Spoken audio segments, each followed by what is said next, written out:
Hi, folks. How you doing? Today is the 24th day of June 2024.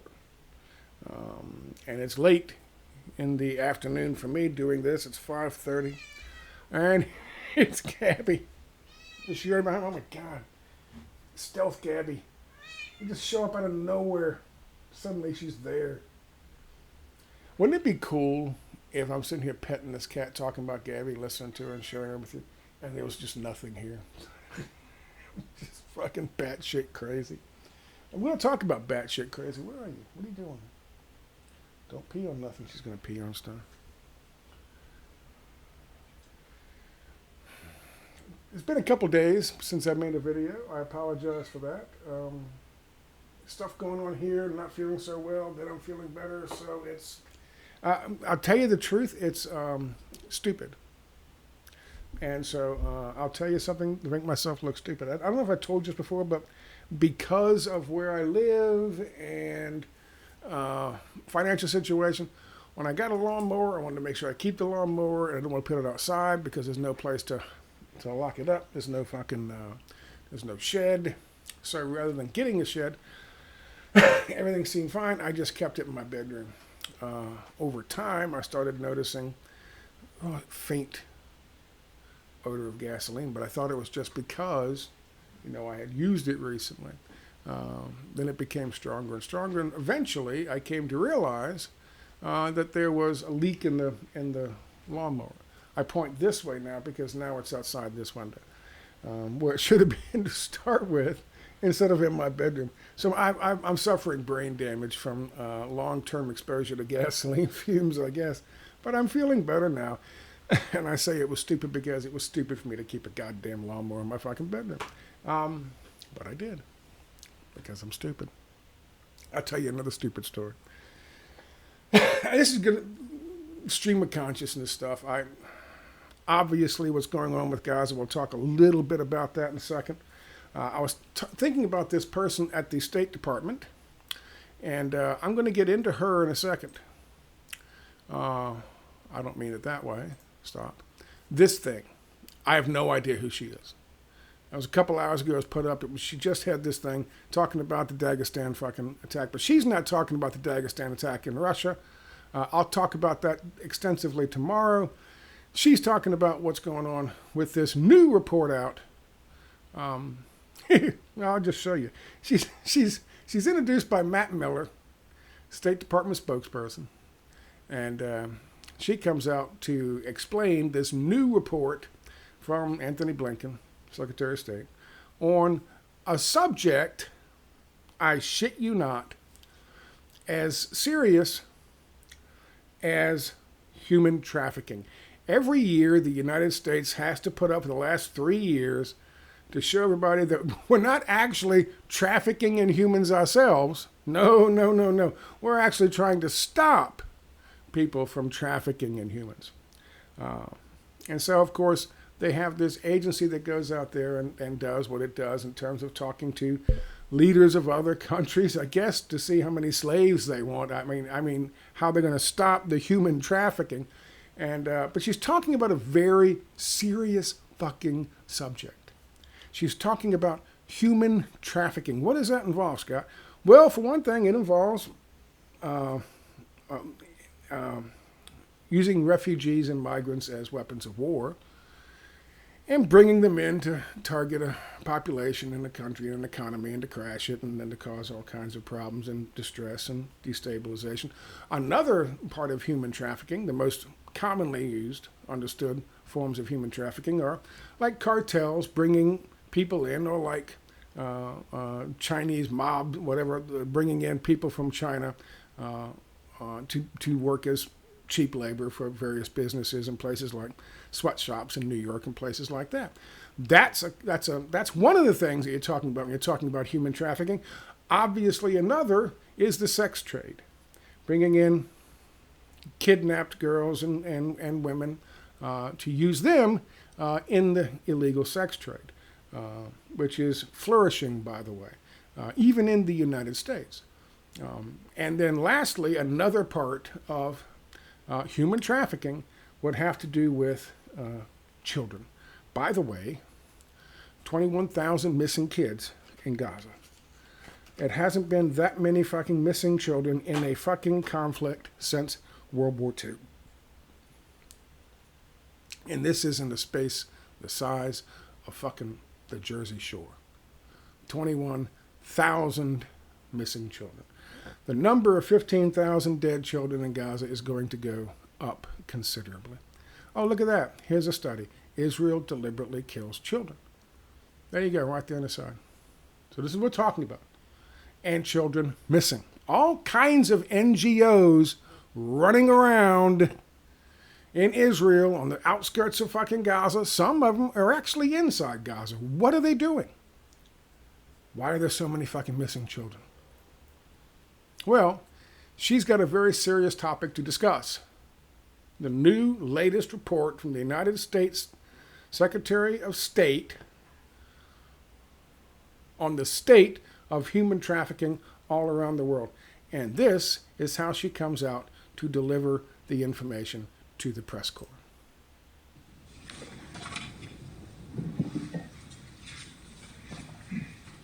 Good afternoon. I am delighted to have the opportunity to speak with you all today. This morning, Secretary Blinken... I'm so delighted to talk to you about human trafficking. How wonderful! Welcome to your introductory video for your new career at McDonald's. What the fuck is she fucking doing? 24 Trafficking in Persons Report, or the TIP report, as we... It's the TIP report. ...call it, which examines government's efforts to meet the Trafficking Victims Protection Act's minimum standards to combat human trafficking. She's trying her best to keep the perky demeanor. If I deliver this bad news to these people in a perky kind of way, it'll be okay. They'll be able to accept it better. Who the fuck gave her a fucking job? She was second in charge her senior year, not as a cheerleader, but of the pep squad. Who the fuck gave this insipid human being a goddamn job? Using a 3P framework of prosecuting traffickers, protecting victims, and preventing the crime. The report reflects the U.S. government's commitment to global leadership on these key... Hit the big words. Our commitment to global leadership. They teach this shit in school. They teach this shit. Let me show you how I do it. Here you go. This is how I'm going to start delivering the news. I don't know why I did that for. This is how I'm going to start delivering the news. You ready? People told me I'm too fucking depressing. They can't keep watching me because I'm so fucking depressing. Here we go. I'll just read the news the way she does. And that'll make you guys feel better about it, right? Here we go. UN deplores Israel's lawless behavior as EU says Gaza crisis is at a breaking point. The UN Human Rights Office has decried the Israeli regime's lawless behavior in the Gaza Strip and the occupied West Bank amid a genocidal war and incessant aggression by the regime. Doesn't that sound better than the way I typically read it? I think I'm gonna take her fucking word at it. I'm gonna take her fucking word. I'm gonna take her at her word. That's what I'm gonna do. Maybe I'll get a job at the State Department. Yeah, you think I'm kidding? She keeps this demeanor throughout the whole thing. Law enforcement, and national security issues, it remains our principal diplomatic and diagnostic tool to guide our engagement with foreign governments on human trafficking. Somebody asked, how is it that we just don't give a shit anymore about stuff? We don't give a shit anymore about things like, I don't know, this, for instance. How is it we don't give a shit anymore about Israel's deplorable, lawless behavior, killing 15,000 fucking children? How is it? Well, I don't know. Maybe she's a clue? Maybe? Hi, everybody. I'm so glad to be here. I love being here and having a job.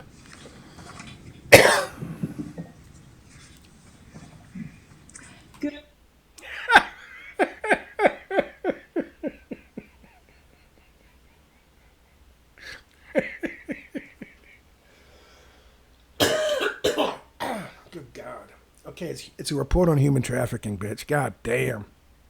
A little fucking decorum. Act as if you understand the words that you are reading to these people.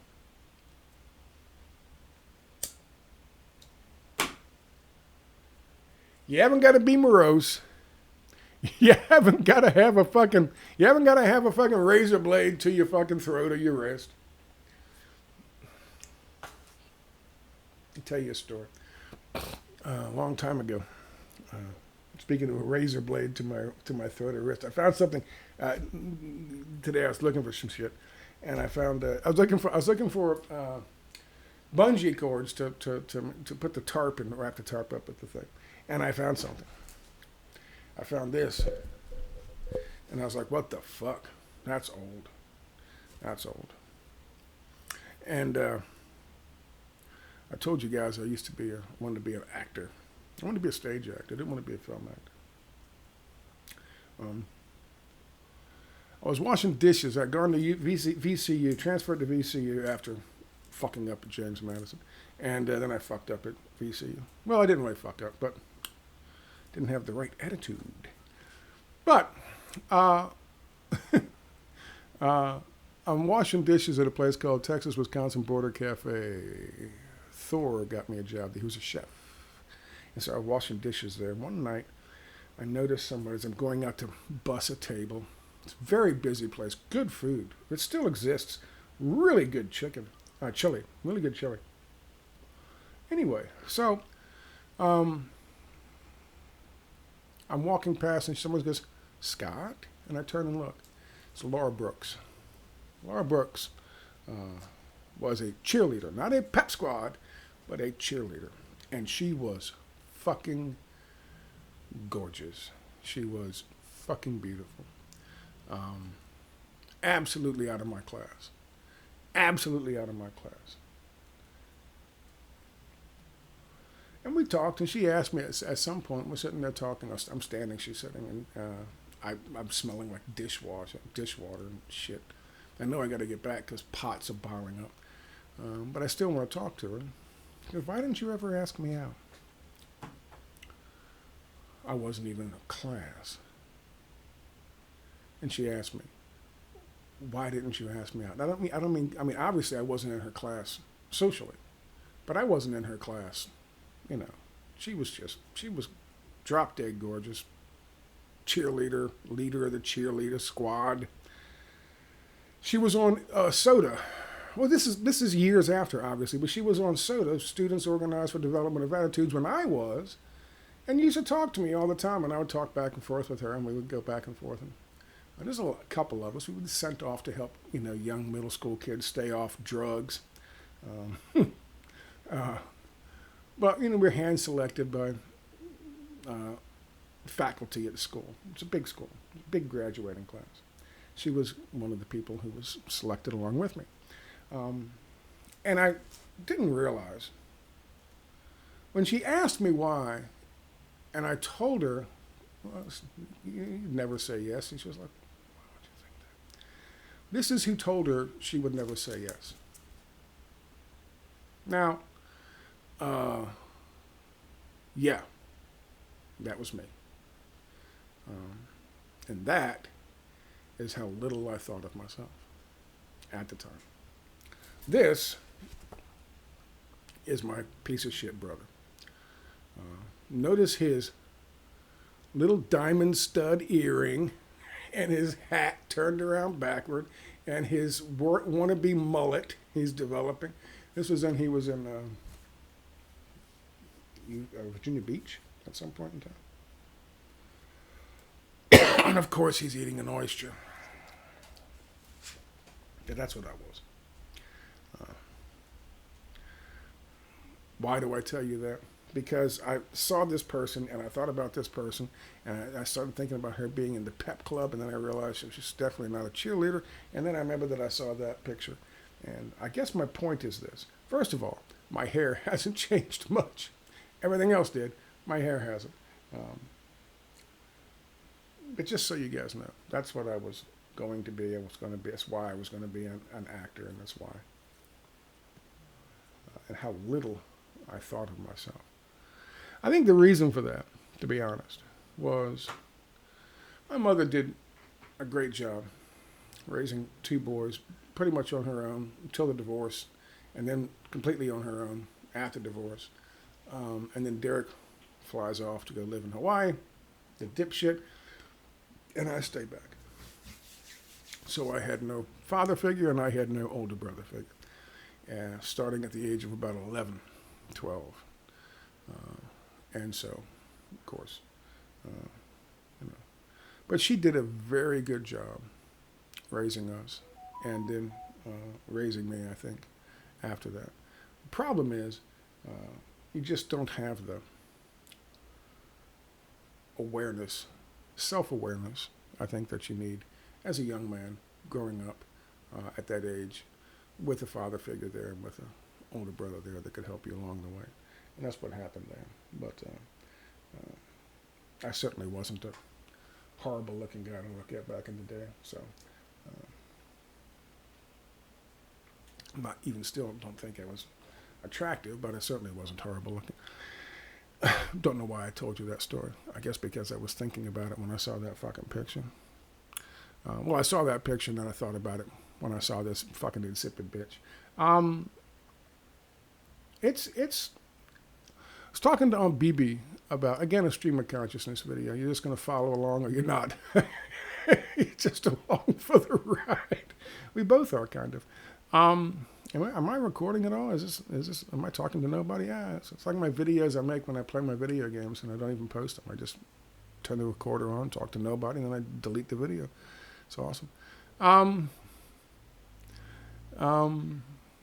Mail came. Where were we? Oh, I was talking to somebody about this shit. I said, what's going on with Dagestan? What's going on with Dagestan?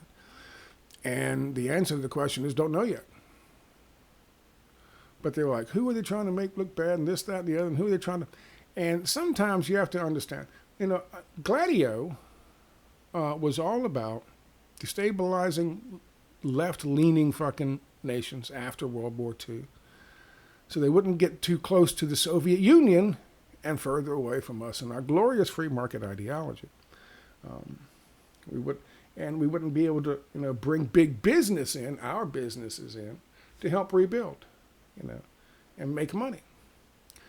And so we had these stay-behind armies, much like what we use Salafists and Wahhabists for, from places like Saudi Arabia and others now, Dagestan and other places, much like what we use them for, sometimes, to destabilize an area, to cause concern. Make it so that the people there don't trust that the government will be able to protect them unless something is done. That's a possibility. The other possibility is, and this is probably where I'm going to end up falling on this, because we're going to assume, because of the timing, we're going to assume this wasn't just, okay, and now it's time for us to stand up here in Dagestan and attack. We're probably going to follow, I'm going to come to the conclusion tomorrow, but I haven't done it yet, so this is where I'm leaning on Dagestan. Sometimes these things are done sending a message. The American ambassador was called before the government in fucking Russia. Sometimes these things are sending a message. And they are saying, this is what we can do, without coming out and saying, this is what we did. You understand? It's like the Nord Stream pipeline. They said, just you wait. You'll see. And then they blow up the Nord Stream pipeline. Everyone knows we did it. Everyone knows we did it.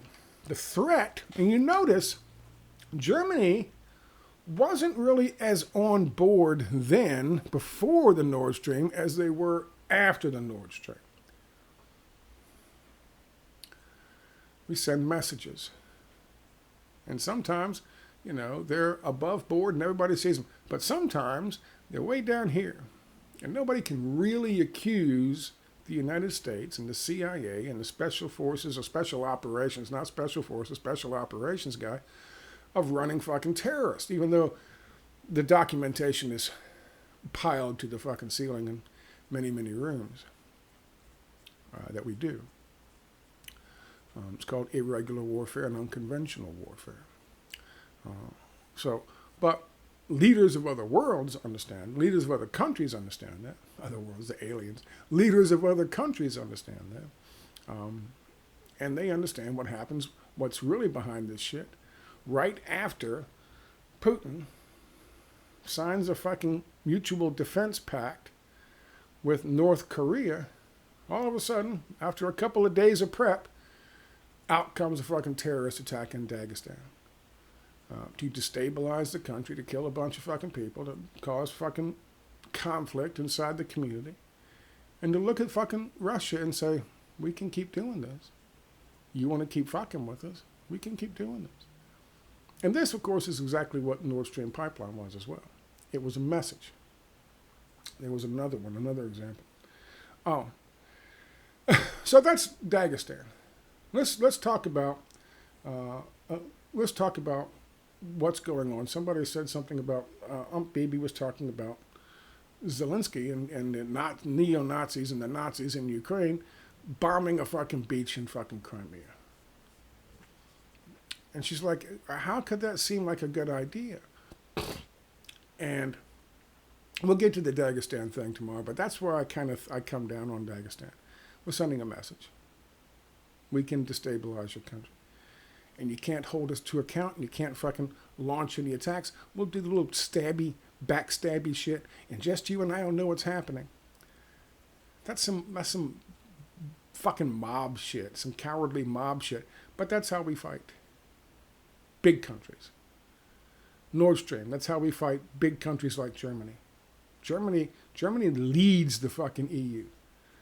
Germany, at the time, still probably sets the fucking standard. And they were leaning away from us. They were getting fucking energy and shit from fucking Russia while this whole Ukraine thing. Well, no. Not going to have that. Oh, it must have been the terrorists. Everyone knows we did it. Germany knows we did it. But we're not going to be held accountable for it. No. Little backstabby shit. So anyway, that's fucking Dagestan. We'll talk about that tomorrow. Let's go to Zelensky, Ukraine, Netanyahu, and Israel. And the crazy fucking choices their fucking military is making. The other day I talked about, I put up a thing about fucking Israel. And they just killed 45 more goddamn civilians. A bunch more kids. After all this shit, I never look at myself, sorry, so occasionally I look down and see I'm blurry. So, here we go.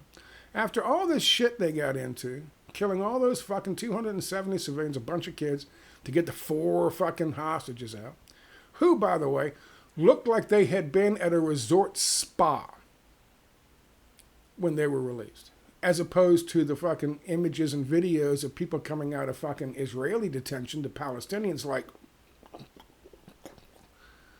I mean, just fucked up. These people, these Israelis, come out of fucking detention for almost 9 months, going on 9 months with the fucking Palestinians, and they're on the phone talking to mom and they're getting hugs from people wearing yarmulkes, and the Palestinians coming out of the fucked up. But, you know, it's Hamas are the terrorists.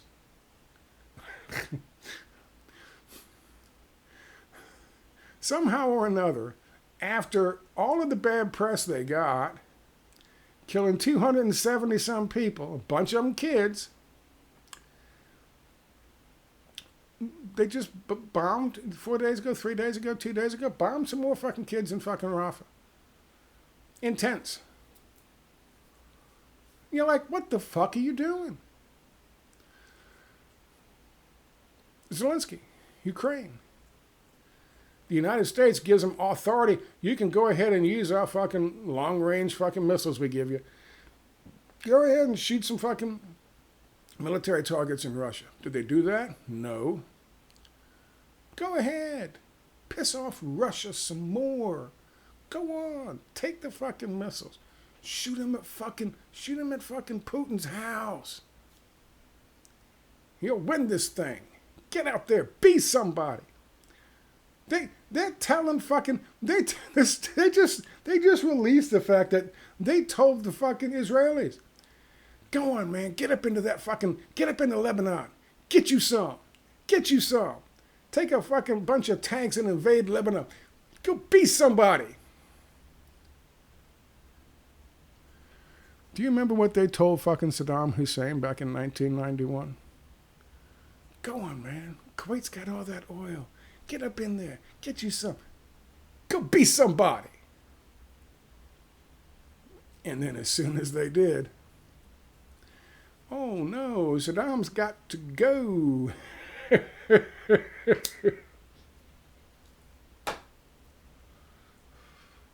And now they're doing the same thing with Zelensky and Russia and the missiles and Netanyahu and Lebanon. Curious, huh? All of a sudden, these generals are making the decisions to do these horrible, catastrophic attacks on civilian people in Crimea. Why would you target a beach in Crimea? Do you think maybe Hamas is hiding under the fucking beach, under the sand? Hamas, Putin and Hamas are both hiding under the fucking beach and the sand and the fucking. Of course not. You want it in the fucking newspapers. Why would you bomb after all the fucking bad press? Yeah, go ahead and bomb that pile of kids over there playing hopscotch. Yeah, Rafa. Yeah, bomb the shit out of them. But make sure you call I-24 News and they have a camera set up right before you fucking do it, okay? Why the fuck would they do that? That seems so counterintuitive. Just so you remember, in case you forgot. I wasn't always old. Why would you do that? What if I put to you a theory? Here's a theory. Old fucking BB Netanyahu is sitting there fucking saying all this bullshit about we ain't getting enough goddamn weapons. We can't blow up enough goddamn kids. And he's mad at Biden. He's pissing Biden off. And more importantly, he's pissing off the people who depend on Biden winning again so they can keep getting their paychecks. Work with me now. Work with me. They're not always on the side of the administration, but they are always on the side of 4 more years of stability, of paychecks. What if some of those people contacted some people in fucking control in places like, I don't know, Ukraine, I don't know, the IDF, and said, hey, listen, your guys are going to be gone. We need a couple more terrible fucking stories in order to put more pressure on your guys being gone. Can you help us out a little bit? Because we got this thing called an election happening, and we have this thing called an October surprise. And wouldn't it be something if Genocide Joe, right before the election where everyone knows Donald Trump's going to beat him, all of a sudden Genocide Joe becomes the peacemaker in fucking between Ukraine and Russia. And that whole thing that's been dragged out all this time because we're the only ones who've been dragging it out, all of a sudden it wraps up in a neat little fucking bow, and Zelensky is the one who's evil and he's the one who's bad and he's taken out, and now everybody can get along, and there's a Donbass region now and they're all autonomous and everybody's happy and everyone gets along, and that conflict comes to an end right before the fucking elections. And he could also toss in there the benevolent Biden. Oh, I don't know. after 75 years, bringing peace to the Middle East. Get rid of fucking Netanyahu. That piece of shit is out. He's seen his usefulness is used up. In comes Benny Gantz. Benny Gantz has been having communications with the fucking White House and the State Department and fucking Blinken. In comes Benny Gantz and his fucking people. And what do? They withdraw from fucking Palestine, Gaza, and the fucking West Bank. They recognize the fucking 67 borders with some caveats in terms of some land, some access, but they officially recognize Palestine as a state. And Palestine and Saudi Arabia and all these other fucking countries, Muslim countries that hadn't recognized Israel as a state, recognize Israel as a state. That's a heck of a October surprise, isn't it? And you say, well, Scott, that's kind of crazy. They went through a lot with Iran-Contra. George H.W. Bush did, to make sure Jimmy Carter did not get those hostages back before the election. They went through a lot. They promised a lot. They gave a lot. Ollie North and other people got in trouble for it. Now Ollie North is teaching classes at Liberty University or some fucking shit.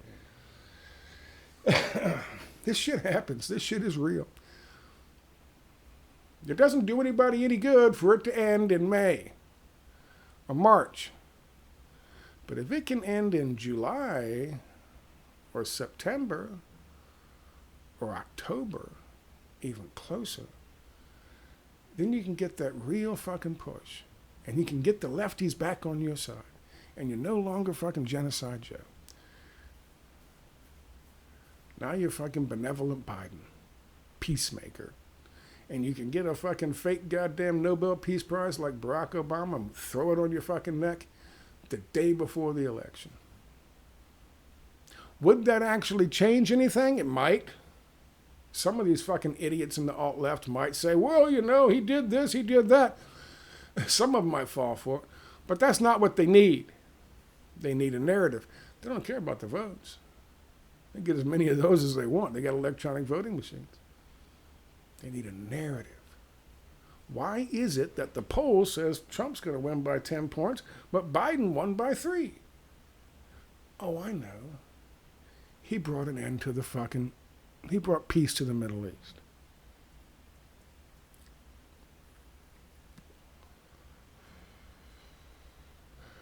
Maybe I look too much into things.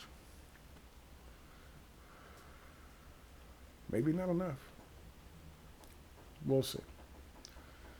Dagestan, though, I'm pretty sure is what's happening with Dagestan. What else are we talking about? What else is going on? There's other news out there today. Out there. I wrote about fucking Dr. Meryl Nass. I want to make sure everyone understands this. Dr. Meryl Nass is, I have the utmost respect for her as a scientist and as a researcher and as a writer and as an activist. Not so much as a political commentator. Not at all as a political commentator. Her backing of fucking RFK Jr., telling one to, basically hold one's nose and don't let the perfect be the enemy of the good. And, no, he's not perfect, but who is? Come on, Scott. Who is perfect? I told somebody who left a comment on my Substack about this. I said, you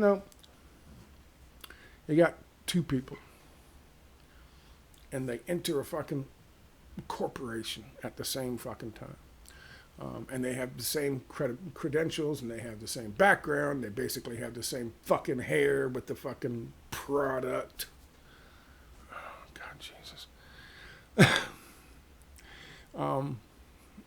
10 years later, one's VP.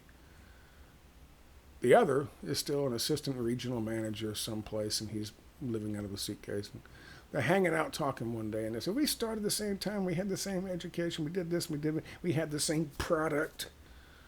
What the fuck? And the VP says to the assistant regional manager, district manager, I don't settle.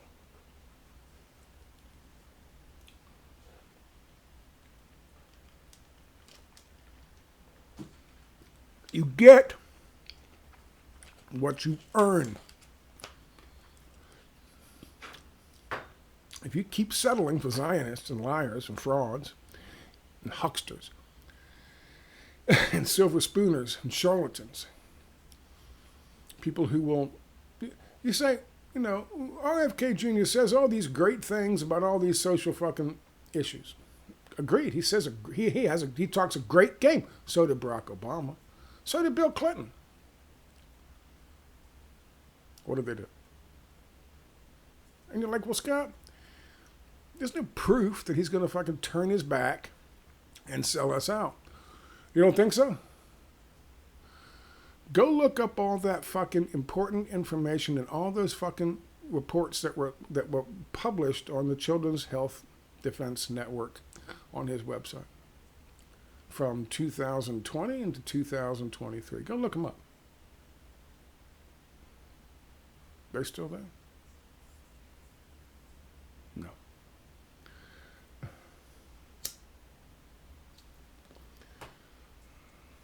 He's already done it, folks. He's already done it for political expediency. He doesn't want to be hammered and have to spend every fucking debate or every fucking conversation or every fucking speech he gives explaining to people over and over again, yeah, ivermectin it was a fucking medicine. It wasn't horse paste. Yeah, we knew early on that Pfizer was lying. Yeah, they tried to hide the shit for 75 years. He doesn't want to do that. So what does he do? For political expediency? Gets it off his website. Who does that help? Him. I noticed the other day that he's got a PAC, that's a Political Action Committee, if you don't know, that's funded by Trump supporters to the tune of $75 million. Timothy Mellon, he's a great-grandson of the old fucking, what is the age of, what's the fucking industrialists, whatever, the Gilded Age days, the Mellons. He was born a fucking billionaire. When he popped out, he was a billionaire. When he popped the fuck out, he was a billionaire. Now, he's a philanthropist. Because what else do you do when you pop out as a fucking billionaire? Who the fuck knows?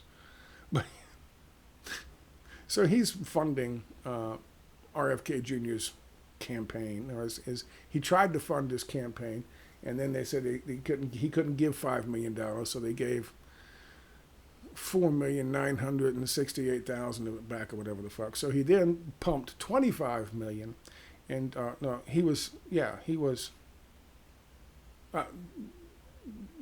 shit tons of money into RFK's, well, Donald Trump's thing, and then RFK's thing to support this PAC, to promote the idea of RFK Jr., which is what Dr. Merrill Nass was promoting. Why? Because they believe that will take votes away from Biden. They'll put pressure on Biden. Biden will lose the election, or at least the polls in the lead up to the election. Listen, if the polling is 30 points ahead for Donald Trump, they're not going to flip the switch. They know they're not going to flip the switch. They can't do that. Right? Because then it'll be obvious. They're giving up you can't fucking give away your fucking best trick, especially when there's the last time they had in 2016 and 2020, there's still cases. There's still cases being fucking hashed out. So they can't do that. They got to keep the polling close, which would be helpful if, I don't know, the benevolent Biden brought peace to the Middle East that nobody else in the past could. while he's shitting on himself in his fucking Pampers standing at a fucking podium.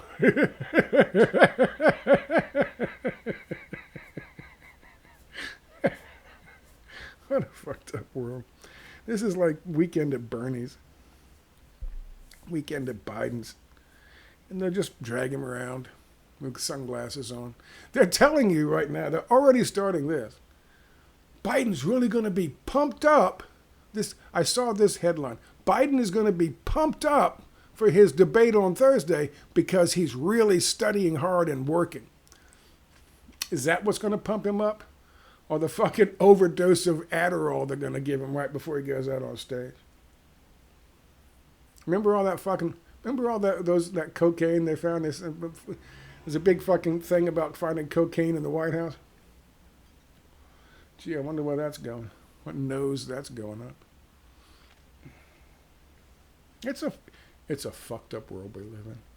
It really is. I don't know if this is the kind of video that you were expecting me to come out with when I finally came back after. It's been 3 days or some shit. I should take a screenshot of this and make it my thumbnail. Here we go. I sent you again. One more time. There you go. Yeah. Look at that dude. Rico Suave. Look at those shorts. Good God. And those are not Ray-Bans. Those are, begins with a V. Not Versace, but something else. I forget what it was. Look at me. Oh, to be young again. See, that's what I need. I'd have a totally different attitude if I could get all the fucking testosterone replacement therapy that fucking RFK Jr. is taking. He's got to be taking $15,000, $16,000 worth a month. You're like, Scott, doesn't cost that much. I can find it on Google right here for $125. You can find the bullshit on Google. You can find the rat testosterone on Google if you like for $150 a month. Good luck with that shit. You know, you can, but to find this stuff, the real stuff, that's expensive. The shit that makes fucking RFK Jr. at the age of 70 look like he's 29. Probably better than when he was 29. He looks better now than he did when he was, I guarantee you. Because again, he was just a silver spooner. Popped out a billionaire.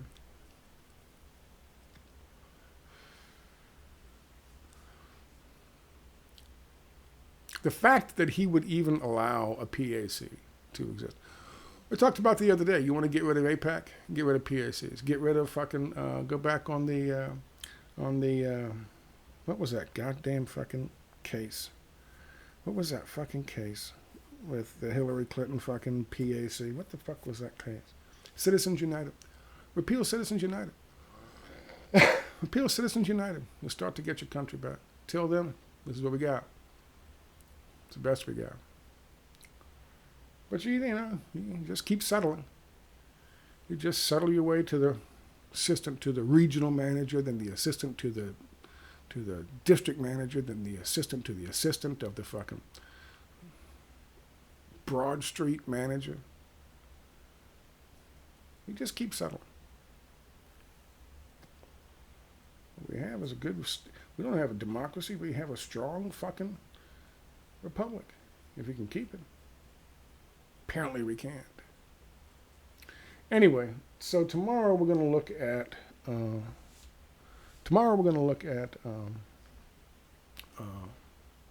Dagestan. As I've said before, I'll say again, when these things kick off, I like to give them a couple of days to let them get their fucking bullshit story out, get their story straight. That's the Meryl Nasswin, Dr. Nasswin. She's got some good stuff up right now on bird flu. I still strongly recommend you follow her. And I certainly hope I wasn't too... I'm also going to be looking at the Global Virome Project, because there's some crossover between the Global Virome Project and USAID's Deep VZN. And part of the crossover is the Global Virome Project, being run supposedly by the Gates Foundation, has an awful lot of USAID fucking employees and directors working on the Global Virome Project. What does that do? The same shit. Same studies. otherwise known as gain of function.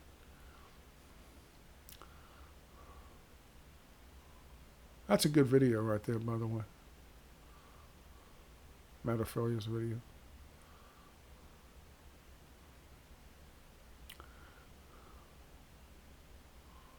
Yeah, what a shock. We're still supporting the fucking Nazis.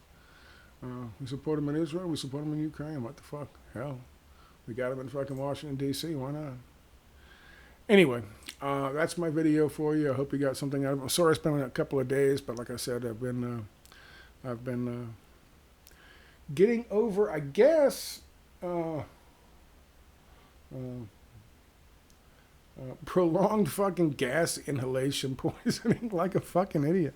I'm an idiot. I was an idiot back then. I'm an idiot now. What are you going to do?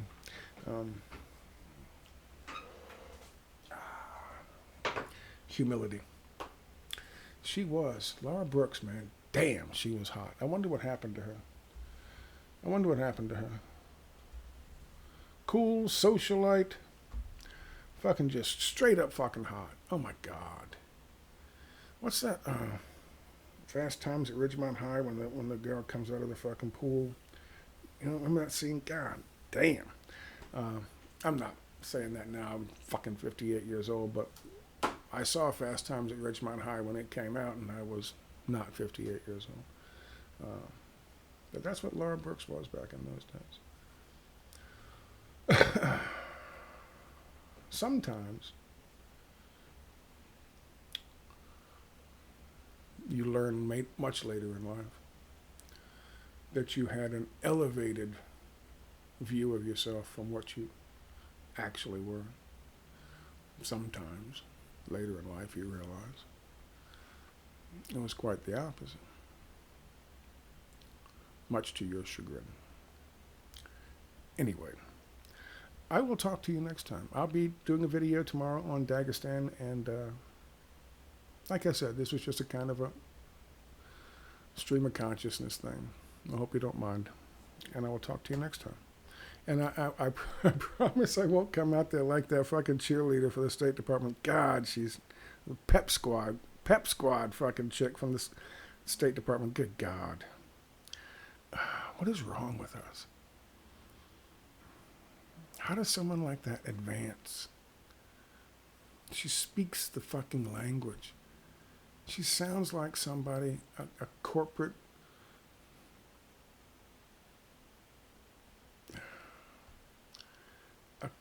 acolyte putting together fucking ideas and things for the corporate fucking team building getaway, and she's delivering news on human trafficking to serious reporters. You can say what you will about the fucking mainstream media. I've said it all before myself. I understand that, but they're still serious fucking reporters. And they want information delivered in a professional manner. Hi, everybody. It's like Mickey Mouse comes out there. Okay, everybody, let's do the jazz hands. Was that jazz hands? Was that jazz hands? Or is it? No, that's. I don't fucking know what jazz hands are. I'll talk to you later. Bye.